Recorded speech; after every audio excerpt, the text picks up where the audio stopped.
So, hey, and welcome back to another episode. And if you haven't listened to this podcast before, I'm actually kind of doing something new while I'm doing this. So, go over and check out my website, timstayintheobvious.com, and you'll be able to see what I'm talking about. I just wanted to update you all on what's been going on lately because I've made some personal goals of mine to get out there and do some personal speaking engagements this year.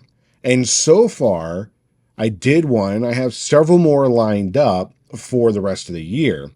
And at first, I was a little apprehensive about it. I was really nervous to get out and go do that. I mean, I do it for my day job and I get up and I go speak out in front of people all the time, but this was a little different. This was the first time I was speaking to people that were not like me, that were not from my career background, that were completely different. I wasn't quite sure how I was going to be received, how I was going to present myself, what was going on. And it was different. And because it was out of my comfort zone and I was challenging myself, I wanted to make sure that this year I'm challenging myself on several different levels.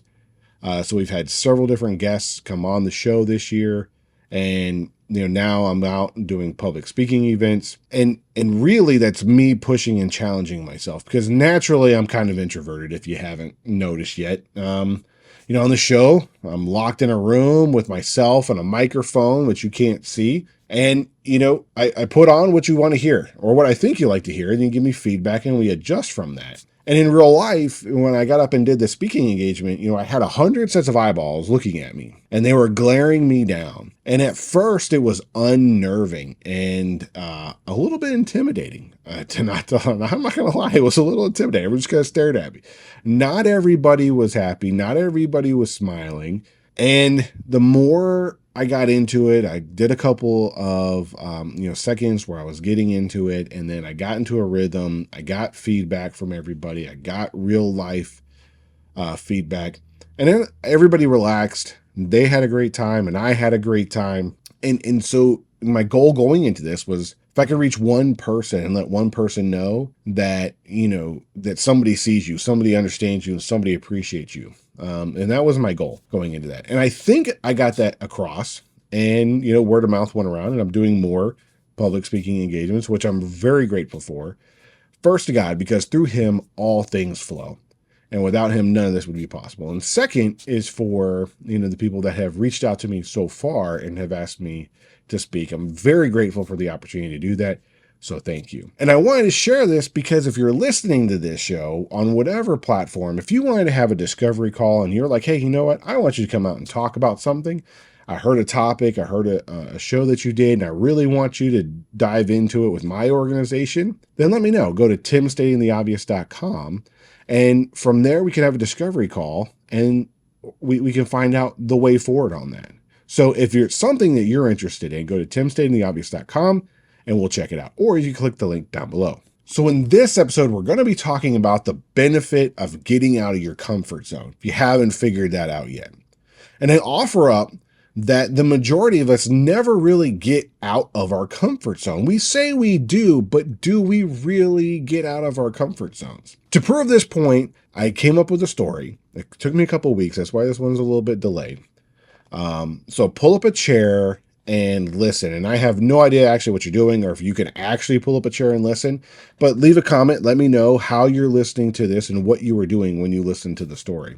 I'm just kind of interested on that one.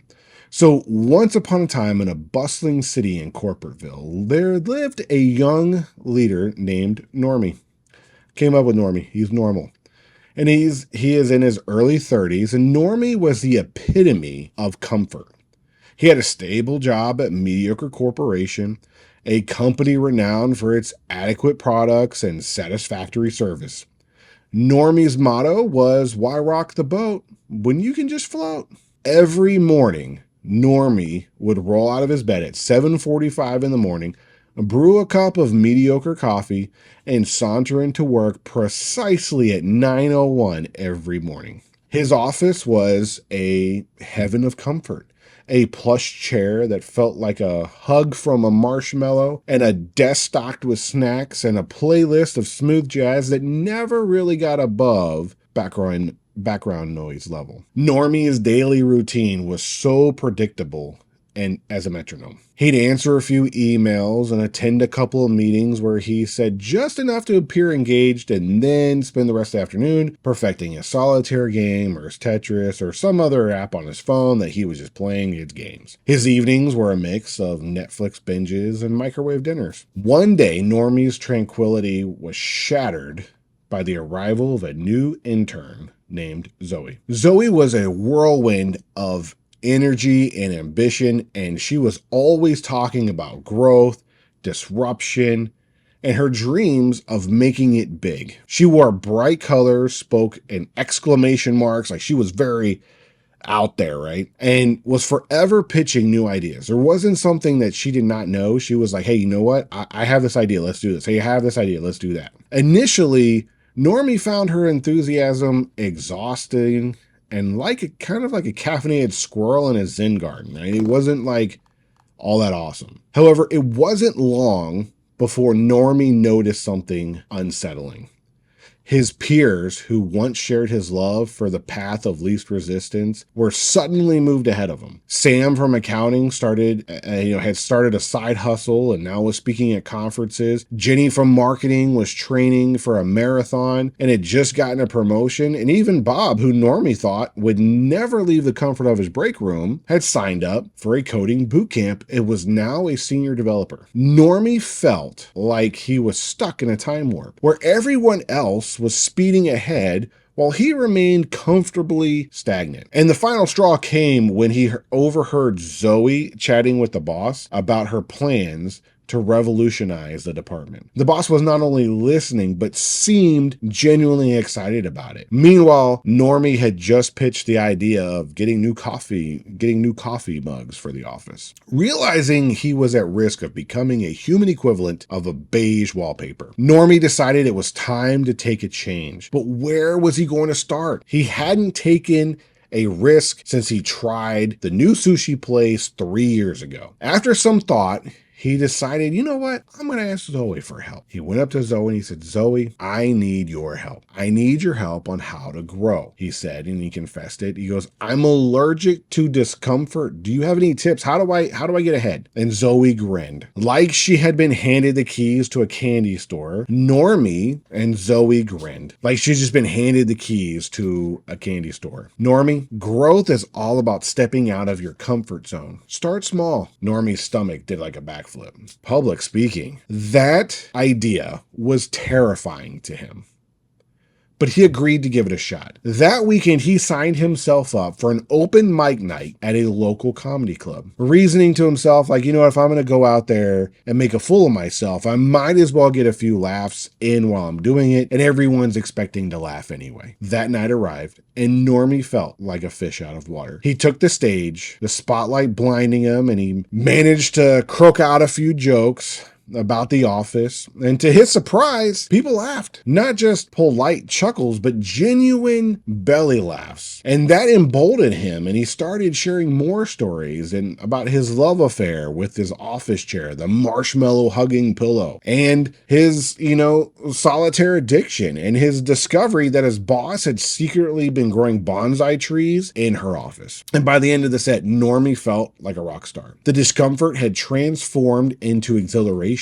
He realized that stepping out of his comfort zone wasn't just about facing fears, it was about discovering new facets of himself. From that point on, Normie decided he's going to make it a mission to embark on discomfort in both personal and professional life. He took on a challenge of challenging projects at work. He started running, though initially he kind of struggled to run like we all do. At the end of the day, you run down the end of the block, you're like, oh man, it's like 100 degrees outside. I'm coming back. But eventually he got into it and even signed up for salsa dancing classes where he spent most of the time outside of the work where his partners were dancing on his toes. Slowly but surely, Normie's career life began to flourish. He was promoted to the lead of a new innovative team at Mediocre Corporation, which was now rebranding as Above Average Incorporated. He found new joy in his hobbies and made new friends, and he felt more alive than ever. And so Normie's story became a legend in Corporateville, a humorous tale of a man who traded his marshmallow chair for a life of adventure and growth. And he proved that the best things in life happen when you just step out of your comfort zone and into the unknown. So getting out of your comfort zone is essential for personal growth and professional growth. And so we're going to come up with 5 strategies here to help push your boundaries and achieve growth. So the first thing that we're going to do is we're going to identify our stretch goals. And what that is we're going to identify goals that challenge our current abilities and our knowledge. And it forces us to adopt new skills and new strategies into new situations. And how we go about doing this is by breaking these goals into smaller, more manageable tasks to prevent feeling overwhelmed. For example, if public speaking is a challenge, I would say start by speaking in small groups, like I've done, and gradually increase your audience. I wanted to develop this podcast, so I did. And then I'm like, you know what? I need to talk to people in person. So I started out smaller, and then I'm building up and getting bigger and bigger. So manage your goals smaller. And when you break them down into smaller goals, they seem less daunting in the end. The second thing that we're going to have to do is we're going to have to embrace discomfort, right? We got to be comfortable being uncomfortable. Why? Because discomfort is a sign of growth. When you face uncomfortable situations, you learn to adapt and overcome and be more resilient. You're forced into your growth zone. So we got these little bubbles, right? So you got your comfort zone, and then you got your normal zone where, you can recognize certain things about other people and yourself. And then you're like, do I know what I really know? And then you get further out into your growth zones. And that's where you're truly just, uncomfortable, because you have to discover it. It's new. It's something novel to you. Maybe not to other people, but to you, it's new. So you've got to rediscover it. And, it's scary at sometimes. But then once you do that, you grow from it. And so what you need to do is identify specific activities that make you uneasy, such as networking with people or taking on new responsibilities.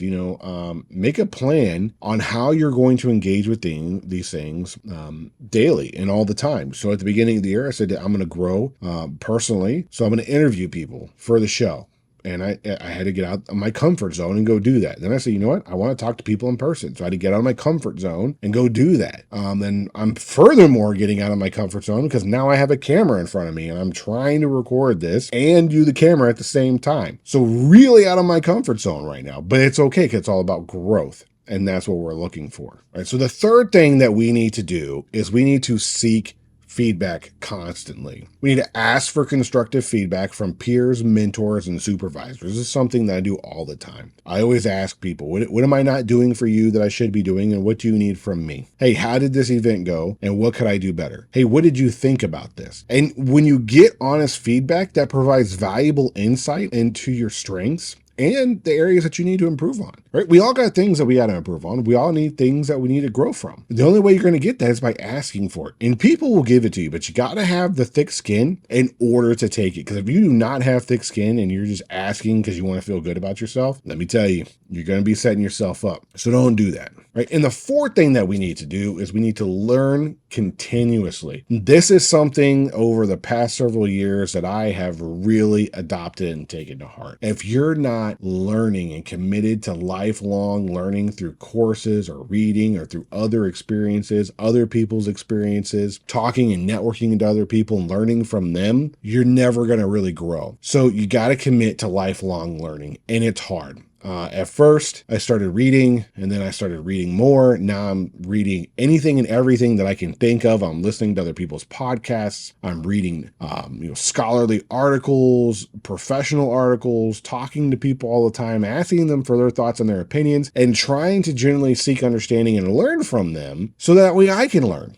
Because everybody brings a wealth of knowledge, and I think it's super important that we learn from each other. So how do we really do that? Well, you need to allocate specific times in your plan daily, in your daily schedule of when you are going to learn, when you are going to seek that learning throughout the day? Is it 5 o'clock in the morning? Is it 10 o'clock at night? You got to figure that out. Only you know when that's going to be and how that's going to be. So set that time up for you. Make sure that you have that time set up so that way you can figure it out. If you don't plan for it, it's never going to get happen. Something else is going to take up that time. And the fifth thing and the last thing that we can do is network and collaborate. We need to build relationships with people outside of our usual circles. We need to have diverse perspectives and experiences that can spark new ideas and challenge your way of thinking. Part of my networking is finding people that don't agree with the things that I agree with, whether it be personally or politically or religiously. So that way I can get new ideas and challenge myself and challenge my thinking. Do I know what I really know, or do I think I know what I know? And that's hard. But I also read books by people that I don't agree with. I also read books that I make sure. When was the last time that I read something on a leadership topic written by a woman, right? Written by a female? When was the last time that I read something? And when it first happened a couple of years ago, I was like, man, you know what? I can't really think. Let me go find out. Let me go seek that out and let me go read it, because it's a different perspective and it brings a new idea, right? If you're not attending industry events like conferences and seminars, you're doing yourself a disservice. You got to get out there. You got to talk to other professionals. And even as uncomfortable as it may be, because I am a very introverted person, I love I love people, and I love talking to people, and I love helping people. I don't necessarily like a room of 400 to 500 people where you've got to introduce yourself and talk to them all the time. That drains me. However, it's important, so I do it. I seek those opportunities out, and so should you, because you learn new things, you make new friends, you get different perspectives, and it allows you to engage in higher conversations that you're probably not even getting at your professional work or even in your personal life. So just something to think about. The fifth one is highly important: network and collaborate with other people. So by consistently applying these strategies, you could push your limits and expand your horizons to achieve significant personal and professional growth. So I think it's highly important that we adopt all of these principles, do these things so that we can challenge ourselves personally and professionally to grow. So I'm going to ask you as we close this out, right? As we wrap all this up, what is one of your things, what is one of your goals on how you're going to grow this year? What are you going to do that's going to help you push yourself out of your comfort zone and get better this year? There's a TikToker that I recently followed the other day, and it came up on my page, and I was talking about weight loss, and he was like, oh, this is super important, and I want to do this, and here's the reason why. And he was going through this whole thing, and it really inspired me. I was like, you know what? That's you getting out of your comfort zone. Not only are you trying to lose the weight and you're doing the things that you need to do, you're actually telling the whole world, like, hey, here's all my vulnerabilities and weak points. And oh, by the way, this is what I'm doing to get after it and help hold me accountable, right? That's getting out of your comfort zone. And if that doesn't inspire people to get out of their comfort zone, I don't know what will. But other than, let me know, what are you doing? What are you doing this year to help grow and get out of your comfort zone? I'm really interested to know. You can either comment down below or you can just respond back. So as always, thank you for stopping by and listening to this episode. I really hope that you enjoyed it. If you got some value out of this episode, please leave a review and comment so we can spread the show to people who might not have found the show yet, but still interested in the topics that we talk about. Again, thanks for stopping by. I'm Tim Staten, stating the obvious.